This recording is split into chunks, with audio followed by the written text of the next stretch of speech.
Hello दोस्तों, नमस्कार। दिन भर की बड़ी खबर बिना देरी के बताएंगे, जहां सबसे पहले बताएंगे पाकिस्तान की बड़ी हिमाकत। जूनागढ़ को बता दिया अपना हिस्सा, कह दिया भारत ने किया है इस पर अवैध कब्जा। बताएंगे दोस्तों कि इतनी बड़ी हिमाकत जूनागढ़ को लेकर पाकिस्तान ने कैसे दिखाई, कैसे कश्मीर से इसकी तुलना की है। तो वहीं आपको बताएंगे जम्मू कश्मीर के दौरे पर जाएंगे गृह मंत्री अमित शाह जी, क्या रहेगा कारण। तो वहीं अब तक अमेरिकी फाइटर जेट से भारत ने कर रखा था किनारा, लेकिन खुद अमेरिका ने इस फाइटर जेट का दे दिया है भारत को ऑफर। दोस्तों क्या भारत अपनाएगा या नहीं अपनाएगा, बताएंगे। तो वहीं खालिस्तान प्रेमी जगमीत सिंह ने ही वापस ले लिया जस्टिन ट्रूडो से समर्थन, संकट में आ गई ट्रूडो की सरकार। दोस्तों तो वहीं अब यूक्रेन के साथ वार्ता करने को तैयार हो गए हैं व्लादिमीर पुतिन, लेकिन साथ में रख दी है एक शर्त। बताएंगे वो क्या शर्त और लगे हाथों बताएंगे तीसरे कार्यकाल में मोदी सरकार 5 साल पूरा कर पाएगी या नहीं कर पाएगी। इस जेडीयू नेता के बयान ने कर दिया साफ। बताएंगे दोस्तों क्या दिया है बयान, सारी जानकारियां विस्तार से बताएंगे। बस आप वीडियो के अंत तक बने रहेगा। और खबरों में आगे बढ़ने से पहले देश भारत का पुरजोर समर्थन करते हैं, निरंतर विकास होते हुए देखना चाहते हैं तो वीडियो को लाइक करके चैनल को सब्सक्राइब करके बेल आइकन दबा के कमेंट में जय हिंद अवश्य कह दीजिएगा। तो बात करें पहली बड़ी खबर की, जहां पाकिस्तान की बड़ी हिमाकत जूनागढ़ को बता दिया अपना हिस्सा, कह दिया भारत ने किया है इस पर अवैध कब्जा। जी हाँ, पाकिस्तान ने जहर उगलते हुए कश्मीर से तुलना कर दिया इसकी। बता दें दुनिया भर में आतंकवाद को बढ़ावा देने के लिए कुख्यात पाकिस्तान ने गुजरात में स्थित जूनागढ़ को लेकर नई अब हिमाकत कर दी है। उसने जूनागढ़ को पाकिस्तान का हिस्सा बताते हुए कहा है कि भारत ने उस पर अवैध रूप से कब्जा कर रखा है। जियो टीवी के अनुसार पाकिस्तानी विदेश मंत्रालय की प्रवक्ता मुमताज जहरा बलूच ने जूनागढ़ को लेकर यह बयान दिया है। मुमताज जहरा बलूच ने प्रेस कॉन्फ्रेंस में कहा है कि जूनागढ़ के संबंध में पाकिस्तान का नीतिगत बयान हमेशा से ही साफ रहा है। उन्होंने कहा कि जूनागढ़ को पाकिस्तान में मिला लिया गया था। पाकिस्तान इस मामले को ऐतिहासिक और कानूनी परिप्रेक्ष्य में देखता है। जूनागढ़ पाकिस्तान का हिस्सा था और भारत का उस पर अवैध कब्जा संयुक्त राष्ट्र चार्टर और अंतर्राष्ट्रीय मानदंडों का उल्लंघन है। मुमताज जहरा बलोच ने आगे कहा कि पाकिस्तान हमेशा ही राजनीतिक और कूटनीतिक मंचों पर जूनागढ़ के मुद्दों को उठाता रहा है। वो इसका शांतिपूर्ण समाधान चाहता है। उन्होंने कहा कि पाकिस्तान जूनागढ़ मुद्दे को भी जम्मू कश्मीर की तरह अधूरा एजेंडा मानता है। इस प्रेस कॉन्फ्रेंस में मुमताज ने बांग्लादेश पर भी बयान दिया और बांग्लादेश के साथ पाकिस्तान के मजबूत संबंध विकसित करने पर भी जोर दिया और कहा कि ये दोनों सरकारों के सहयोग से और बेहतर होगा। दोस्तों आपकी जानकारी के लिए आपको बता दें कि पाकिस्तान पहले भी जूनागढ़ को लेकर हिमाकत कर चुका है। साल 2020 में पाकिस्तान के तत्कालीन प्रधानमंत्री इमरान खान ने नया पॉलिटिकल मैप जारी किया था, जिसके बाद भारत ने मुंहतोड़ जवाब दिया था। पाकिस्तान ने जहां जम्मू कश्मीर और लद्दाख के क्षेत्र को अपना बताया था तो जूनागढ़ को भी शामिल कर लिया था। इसके बाद भारतीय विदेश मंत्रालय ने एक आधिकारिक बयान में कहा था कि हमने पाकिस्तान का तथा कथित राजनीतिक नक्शा देखा है जिसे प्रधानमंत्री इमरान खान ने जारी किया है। जी हाँ दोस्तों, मुमताज जहरा बलोच ने कहा कि पाकिस्तान भी जूनागढ़ मुद्दे को जम्मू और कश्मीर की तरह अधूरा एजेंडा मानता है। पाकिस्तान दुनिया के हर एक मंच पर कश्मीर मुद्दे को उठाता रहा है, लेकिन उसे हर जगह से मुंह की खानी पड़ी है। पाकिस्तान कश्मीर को आतंकवाद के जरिए हासिल करने का सपना देखता है। इस कारण भारत के साथ पाकिस्तान के संबंध निचले स्तर पर है। ऐसे में दोस्तों जूनागढ़ जो क्लियरली भारत का हिस्सा है, उस पर भी हक जताने की कोशिश कर रहा है पाकिस्तान और उसका अपना हिस्सा बता रहा है। ऐसे में भारत के ही हिस्से को भारत ने अवैध कब्जा कर रखा है जैसा बयान दे रहा है पाकिस्तान। दोस्तों इस पर आपकी राय, आपका जवाब तो बनता ही है। यानी कि अगर भारत देश में मजबूत सरकार ना हो तो ये चारों ओर से भारत के दुश्मन पड़ोसी नोच कर खाने की नीति रखते हैं। मानते कि नहीं दोस्तों, बताएगा जरूर। तो मैं आपको बता दें जम्मू कश्मीर के 2 दिवसीय दौरे पर जाएंगे गृह मंत्री अमित शाह जी। बीजेपी का चुनावी मैनिफेस्टो करेंगे जारी। बता दें केंद्रीय गृह मंत्री अमित शाह शुक्रवार से शुरू हो रहे जम्मू कश्मीर के अपने 2 दिवसीय दौरे के दौरान भारतीय जनता पार्टी के चुनाव अभियान की शुरुआत कर रहे हैं और पार्टी का घोषणा पत्र जारी करेंगे। अमित शाह जी का जम्मू कश्मीर का ये दौरा भाजपा के लिए ऐसे समय हो रहा है जब विधानसभा चुनावों से पहले पार्टी को विभिन्न चुनौतियों का सामना करना पड़ रहा है। इन चुनौतियों में कई नेताओं और कार्यकर्ताओं का विरोध तथा टिकट न मिलने के बाद कुछ एक नेताओं का पार्टी छोड़ना शामिल है। एक वरिष्ठ नेता ने मीडिया को बताया कि अमित शाह जी कल से यानी आज से 2 दिवसीय दौरे पर जम्मू आ रहे हैं। वो दिल्ली से यहाँ पहुंचेंगे। नेता ने कहा कि अपने दौरे के पहले दिन अमित शाह जी शाम 4 बजे यहाँ पार्टी की आज घोषणा पत्र जारी करेंगे। बाद में शाम को वो पार्टी नेताओं के साथ बैठक की अध्यक्षता करेंगे। दोस्तों बता दें वहीं आपको बीजेपी ने 40 स्टार प्रचारकों की लिस्ट जारी कर दी है जम्मू कश्मीर चुनाव को लेकर। पीएम मोदी समेत शामिल है। इन दिग्गजों के नाम कौन कौन से नाम है आपको बता दें। दरअसल भारतीय जनता पार्टी ने 25 सितंबर को होने वाले जम्मू कश्मीर विधानसभा चुनाव के दूसरे चरण के लिए स्टार प्रचारकों की सूची जारी कर दी है। इस सूची में प्रधानमंत्री नरेंद्र मोदी, गृह मंत्री अमित शाह और रक्षा मंत्री राजनाथ सिंह जैसे प्रमुख नेता शामिल है। केंद्रीय मंत्री जेपी नड्डा, शिवराज सिंह चौहान, नितिन गडकरी, मनोहर लाल खट्टर और जी किशन रेड्डी भी इस चरण में प्रचार करेंगे। इसके अलावा हिमाचल प्रदेश के नेता प्रतिपक्ष जयराम ठाकुर का नाम भी इस लिस्ट में है दोस्तों। वहीं आपको बता दें अमेरिकी फाइटर जेट से भारत ने अब तक तो कर रखा था किनारा, लेकिन अब खुद अमेरिका की तरफ से F-16V फाइटर जेट का मिल गया ऑफर दोस्तों। बता दें भारत की वायुसेना दुनिया की चौथी सबसे बड़ी एयर फोर्स में शामिल है, लेकिन अपने प्रतिद्वंदियों के मुकाबले इसके बेड़े में विमानों की कमी की बात हमेशा उठती रही है। दिलचस्प बात यह है कि अमेरिका के साथ प्रगाढ़ होते रिश्तों के बावजूद भारतीय वायुसेना के बेड़े में कोई भी अमेरिकी लड़ाकू जहाज नहीं है। तो वहीं भारत को अपना कट्टर दुश्मन मानने वाले पाकिस्तान के पास अमेरिकी F-16 लड़ाकू विमानों का बेड़ा है। हालांकि भारत को अमेरिका से इन विमानों को खरीदने में कोई आपत्ति नहीं है, लेकिन नई दिल्ली ने खुद ही अमेरिकी विमानों से दूरी बनाए रखी है। लेकिन अब एक बार अमेरिकी दिग्गज लॉकहीड मार्टिन अपना F-16V ब्लॉक 70/72 भारतीय वायुसेना को ऑफर कर रहा है दोस्तों। बता दें लॉकहीड मार्टिन भारत को F-16V के लिए एक संभावित प्रोडक्शन और निर्यात केंद्र के रूप में देख रहा है। लॉकहीड मार्टिन भारतीय वायुसेना से 100 से अधिक फाइटर जेट के ऑर्डर की उम्मीद लगा रही है। इसके साथ ही कंपनी को भारत से निर्यात की भी उम्मीद है, जिससे भारत ग्लोबल फाइटर जेट बाजार में प्रमुख खिलाड़ी के रूप में सामने आ सकता है। लॉकहीड मार्टिन एशियाई बाजार में फाइटर जेट की सप्लाई के लिए भारत को बेस बनाने की योजना को लेकर चल रही है दोस्तों। वो दिन था जब भारत चाहता भी था कि अमेरिका के विमानों को खरीदे, अमेरिकी फाइटर जेट्स को खरीदे, लेकिन ऐसा माना जाता था कि अमेरिका इन चीजों की इजाजत नहीं दे सकता था। लेकिन आज वो समय है, आज भारत ने अपने आप ही वो मुकाम हासिल कर लिया है कि अमेरिका जैसे देश खुद भारत के सामने ऑफर लेकर आ रहे हैं कि तुम हमारा ये फाइटर जेट खरीद लो, हमारा ये हथियार खरीद लो। वाकई में दोस्तों इस चीज के लिए आप सबसे बड़ा श्रेय किसको देना चाहेंगे कमेंट में लिखकर अवश्य बताइएगा। तो वहीं दोस्तों वीडियो को शेयर भी कर दीजिएगा। तो वहीं बता दें इंदरपाल सिंह के खिलाफ NIA की बड़ी चार्जशीट, भारतीय दूतावास पर हमले से है कनेक्शन, जांच में हुए कई खुलासे। बता दें लंदन स्थित भारतीय उच्चायोग पर पिछले साल हुए हिंसक हमलों की जांच में राष्ट्रीय जांच एजेंसी ने एक महत्वपूर्ण कदम उठाया है। NIA ने गुरुवार को इंदरपाल सिंह गाबा के खिलाफ चार्जशीट दाखिल की है। 22 मार्च 2023 को लंदन में भारतीय उच्चायोग के सामने हुए खालिस्तानी अलगाववादी विरोध प्रदर्शन में सक्रिय भूमिका निभाने के लिए गाबा के खिलाफ चार्जशीट दाखिल की गई है। गाबा यूके का नागरिक है और हाउसलो में रह रहा है, जबकि वो मूल रूप से नई दिल्ली का निवासी है। जांच के दौरान NIA ने गाबा के मोबाइल फोन की जांच की, जिसमें कई आपत्तिजनक वीडियोस और तस्वीरें शामिल थी। वहीं आपको बता दें दोस्तों इतना ही नहीं, खालिस्तानी प्रेमी जगमीत सिंह ने वापस लिया जस्टिन ट्रूडो से समर्थन। संकट में सरकार, आखिर क्या है कनाडाई PM के पास का विकल्प दोस्तों? कनाडा में प्रधानमंत्री जस्टिन ट्रूडो की सरकार को बहुत बड़ा और तगड़ा झटका लगा है। ट्रूडो के अहम सहयोगी जगमीत सिंह ने सरकार से समर्थन वापसी का ऐलान कर दिया है। खालिस्तान प्रेम के लिए पहचान रखने वाले न्यू डेमोक्रेटिक पार्टी के नेता जगमीत सिंह ने ट्रूडो पर कई आरोप लगाते हुए समर्थन वापस लिया है। NDP के समर्थन से ट्रूडो की सरकार चल रही थी। ऐसे में NDP के सरकार से बाहर होने के बाद ट्रूडो सरकार अल्पमत में आ गई है। उनको विश्वास मत हासिल करने के लिए अब दूसरी पार्टी की ओर देखना होगा। तो वहीं बता दें भारत हो सकता है एक अच्छा मध्यस्थ दोस्तों। पुतिन ने दिए यूक्रेन के साथ बातचीत के संकेत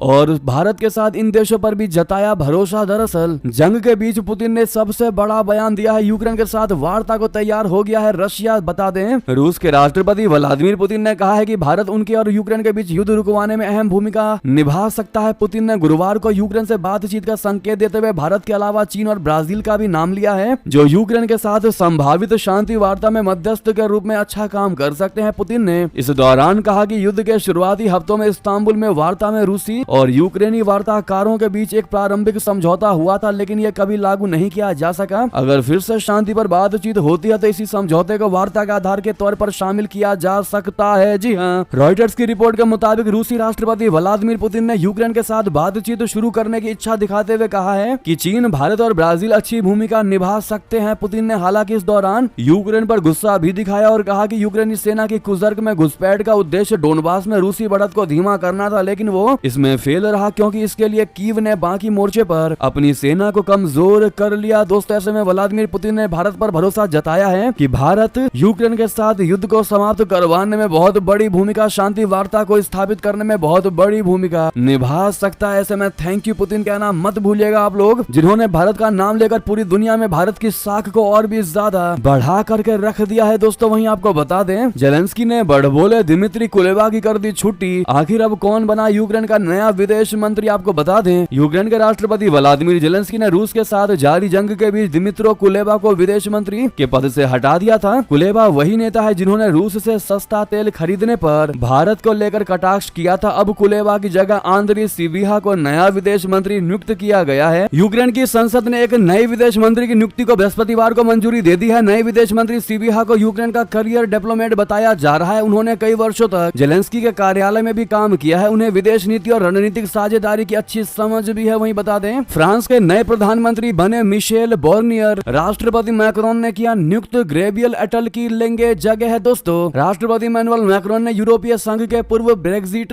वार्ताकार मिशेल बर्नियर को फ्रांस का नया प्रधानमंत्री नियुक्त किया है। मैक्रोन ने 50 से ज्यादा दिनों तक से चल रही कार्यवाहक सरकार के बाद नए प्रधानमंत्री के नाम का ऐलान किया है। मैक्रोन और उनके सहयोगियों द्वारा कई हफ्तों तक किए गए गहन प्रयासों के बाद बर्नियर की नियुक्ति की गई है। वे एक ऐसे उम्मीदवार की तलाश में थे जो मैक्रोन के विरोधियों द्वारा नई सरकार को गिराने की कोशिशों को नाकाम कर सके। मैक्रोन ने उन्हें फ्रांस को एकीकृत करने और अनिर्णायक चुनाव के बाद पैदा हुए राजनीतिक गतिरोध को समाप्त करने का काम सौंपा है। मैक्रोन के कार्यालय ने बर्नियर की नियुक्ति की घोषणा करते हुए एक बयान जारी करके कहा कि उन्हें देश और फ्रांसीसी लोगों की सेवा के लिए एक एकीकृत सरकार बनाने का काम सौंपा गया है। वहीं आपको बता दें, प्रधानमंत्री नरेंद्र मोदी जी ने चौथी पीढ़ी के नेतृत्व को सराहा, कहा एक्ट ईस्ट नीति के लिए सिंगापुर सबसे अहम। दोस्तों, प्रधानमंत्री नरेंद्र मोदी जी ने गुरुवार को सिंगापुर के प्रधानमंत्री लॉरेंस वोंग के साथ मुलाकात में सिंगापुर के चौथी पीढ़ी के नेतृत्व की सराहना की और सिंगापुर के विकास की तारीफ की। प्रधानमंत्री मोदी जी ने कहा कि मुझे विश्वास है कि चौथी पीढ़ी के नेतृत्व में सिंगापुर और तेजी से विकास करेगा।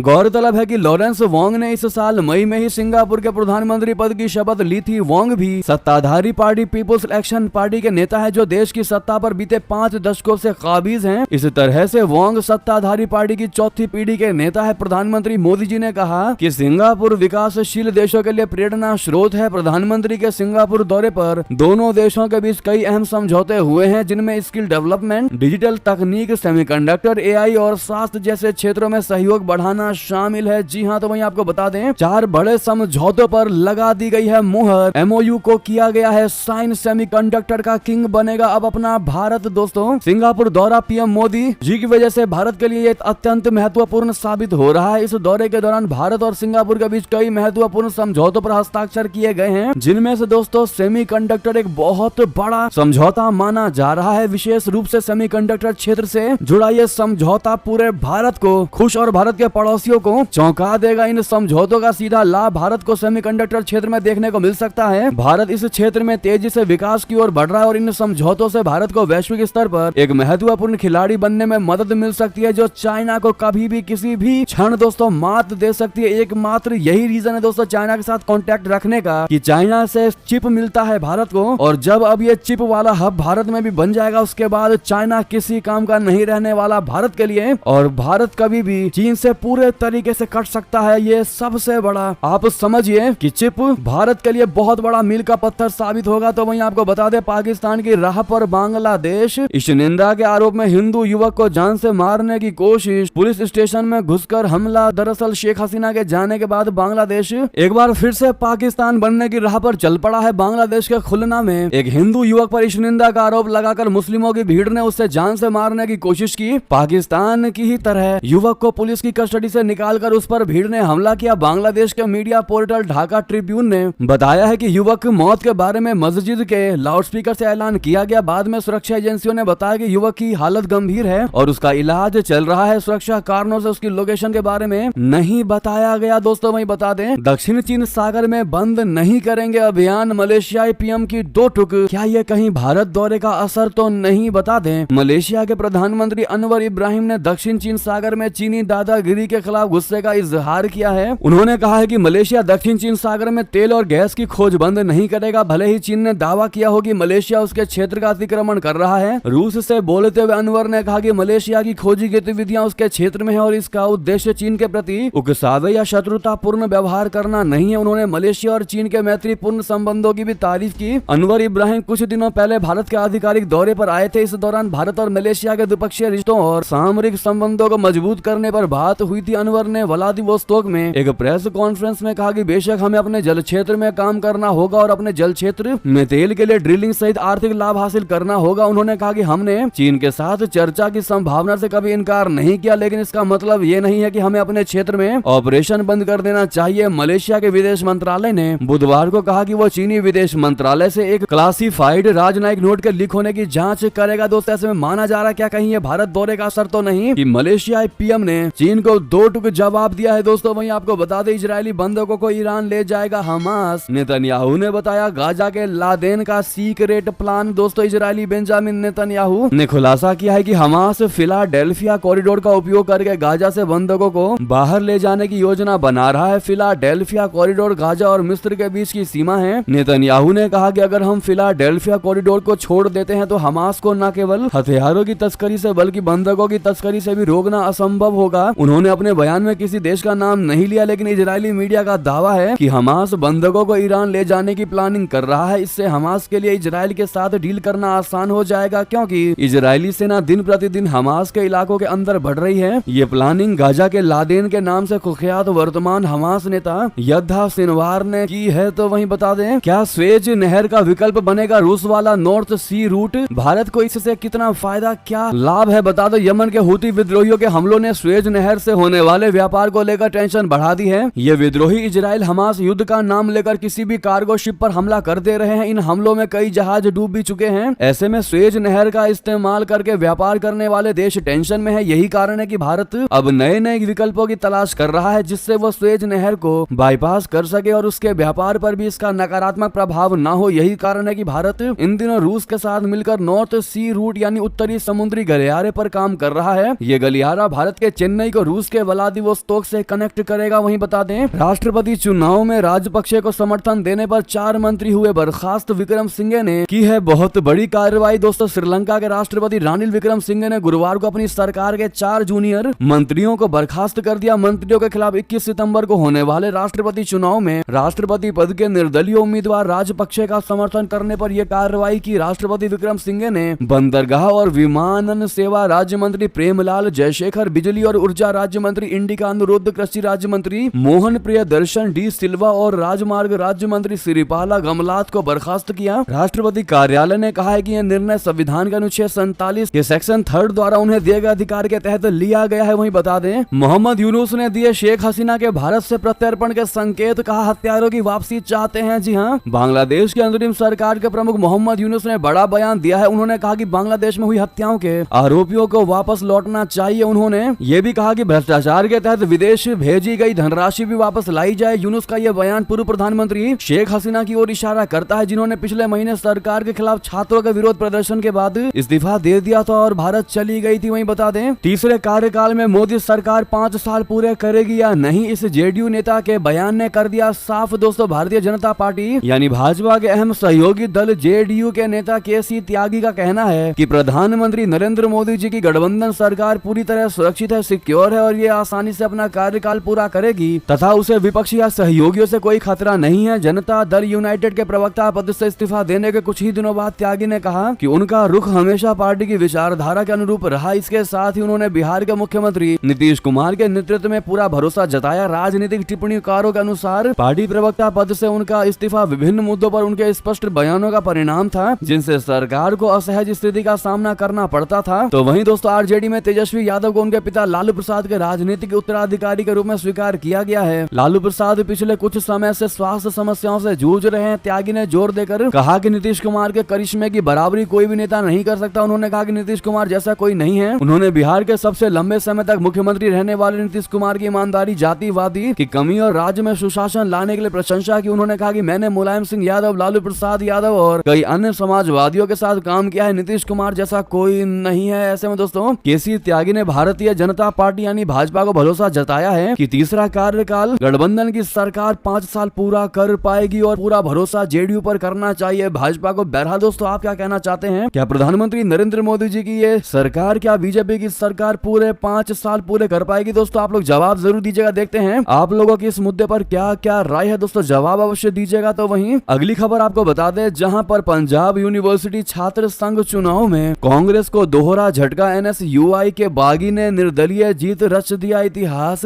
पंजाब यूनिवर्सिटी छात्र संघ के लिए कल हुए चुनावों में निर्दलीय उम्मीदवार अनुराग दलाल ने इतिहास रच दिया है। यूनिवर्सिटी के इतिहास में पहली बार कोई निर्दलीय अध्यक्ष पद पर निर्वाचित हुआ है। अनुराग दलाल ने 3434 वोटों के साथ Punjab university campus students council यानी PUCSC के अध्यक्ष पद पर जीत हासिल की है। उन्होंने अपने प्रतिद्वंदी आम आदमी पार्टी के छात्र संगठन CYSS के प्रिंस चौधरी को हरा दिया। प्रिंस चौधरी को 3129, भाजपा के स्टूडेंट विंग ABVP के उम्मीदवार अर्पिता मलिक को 1114 और कांग्रेस स्टूडेंट विंग NSUI उम्मीदवार राहुल जैन को 497 वोट ही मिले। जी हाँ, तो वहीं आपको बता दें, RSS के कार्यक्रमों में जा सकेंगे राज्य कर्मचारी। उत्तराखंड सरकार का बड़ा आदेश। दोस्तों उत्तराखंड सरकार ने राज्य कर्मचारियों के लिए बड़ा फैसला लिया है। सरकार ने आदेश जारी किए हैं कि अब राज्य कर्मचारी सुबह शाम की आरएसएस की शाखा सहित अन्य सांस्कृतिक और सामाजिक गतिविधियों में शामिल हो सकते हैं। इस संबंध में जारी आदेश में स्पष्ट किया गया है कि इससे राज्य कर्मचारी आचरण नियमावली 2002 का उल्लंघन नहीं माना जाएगा। यह आदेश अपर मुख्य सचिव आनंद वर्धन द्वारा जारी किया गया है। इस आदेश में यह भी स्पष्ट किया गया है कि आरएसएस के विभिन्न कार्यक्रमों में शामिल होने की छूट सरकारी कर्मचारियों को सिर्फ उन्हें स्थितियों में मान्य होगी जब तक इससे सरकारी कर्तव्य और दायित्व में कोई अड़चन ना पड़ती हो, यानी राज्य कर्मचारी कार्यक्रमों में सरकारी कार्यालय अवधि से पहले या इसके बाद ही शामिल हो सकते हैं। वही बता दें, मोहन भागवत का बड़ा दावा, चुनौतियों के बावजूद मणिपुर में स्थिति सामान्य करने के लिए काम कर रहे हैं आरएसएस के स्वयं सेवक। जी हाँ, तो वही बता दें, केंद्रीय मंत्री शिवराज सिंह चौहान ने हेलीकॉप्टर नावों से किया प्रभावित इलाकों का दौरा। साथ रहे सीएम नायडू। दरअसल बाढ़ से जूझ रहे आंध्र प्रदेश के विजयवाड़ा का बृहस्पतिवार को केंद्रीय कृषि मंत्री शिवराज सिंह चौहान ने विजयवाड़ा का हवाई सर्वे किया। उन्होंने बाढ़ प्रभावित इलाकों का नाव में बैठकर जायजा लिया। आंध्र प्रदेश के मुख्यमंत्री चंद्रबाबू नायडू ने शिवराज सिंह को बाढ़ के बारे में जानकारी दी। केंद्रीय मंत्री शिवराज सिंह चौहान ने कहा कि विजयवाड़ा में अभूतपूर्व संकट की स्थिति है। उन्होंने कहा कि संकट की घड़ी में प्रदेश सरकार ने मुख्यमंत्री नायडू के नेतृत्व में दिन रात काम किया और केंद्र ने भी पूरे तरह से सहयोग दिया है। वहीं बता दें, किसान संगठनों ने अब केंद्र सरकार की इस नीति के खिलाफ खोला मोर्चा। कहा ऐसे होगा इसका विरोध। जी हाँ, अखिल भारतीय किसान सभा ने केंद्र सरकार की डिजिटल कृषि मिशन को आड़े हाथों लिया है। किसान सभा के पदाधिकारियों ने गुरुवार को बैठक करके कहा कि यह नीति किसानों की आजीविका के लिए खतरा है, क्योंकि इस नीति के तहत जो योजनाएं शुरू की जानी है वो कॉर्पोरेटीकरण की एक सोची समझी योजना का हिस्सा है। अखिल भारतीय किसान सभा के राष्ट्रीय अध्यक्ष अशोक धवले ने केंद्र सरकार से मांग की है कि वो किसानों के हितों में कृषि क्षेत्र में सार्वजनिक निवेश को बढ़ाए। तो वहीं बता दें, बीजेपी में शामिल हुए भारतीय क्रिकेटर रविंद्र जडेजा विधायक पत्नी ने शेयर की फोटो, दूसरी पारी की तैयारी। जी हाँ, अपनी विधायक पत्नी की ही तरह भारतीय क्रिकेटर रविंद्र जडेजा ने भी बीजेपी की सदस्यता ले ली है। गुजरात के जामनगर से बीजेपी की टिकट पर विधायक चुनी गई रिवावा जडेजा ने सोशल मीडिया पर अपनी और अपने पति की सदस्यता क्रमांक वाली तस्वीर शेयर की। साल 2014 में इसी तरह के सदस्यता अभियान के दौरान और उसके बाद भाजपा ने कई राज्यों में सरकार बनवाई। कुछ राज्यों में तो भाजपा ने पहली बार अपने बूते सरकार बनाई है। वहीं बता दें, ये थे भी की सारी बड़ी खबरें। आपको हमारी खबर कैसी लगी? आशा करता हूँ बहुत अच्छी लगी होगी। थोड़ी भी अच्छी लगी तो वीडियो को लाइक करके, चैनल को सब्सक्राइब करके, बेल आइकन दबा के कमेंट में जय हिंद कहना बिल्कुल मत भूलिएगा। और दोस्तों, जितना ज्यादा आज हो सके वीडियो को शेयर कर दीजिएगा व्हाट्सएप, फेसबुक, ट्विटर पर। मिलते हैं दोस्तों आपके साथ अगली बड़ी खबर में। तब तक के लिए जय हिंद, जय भारत।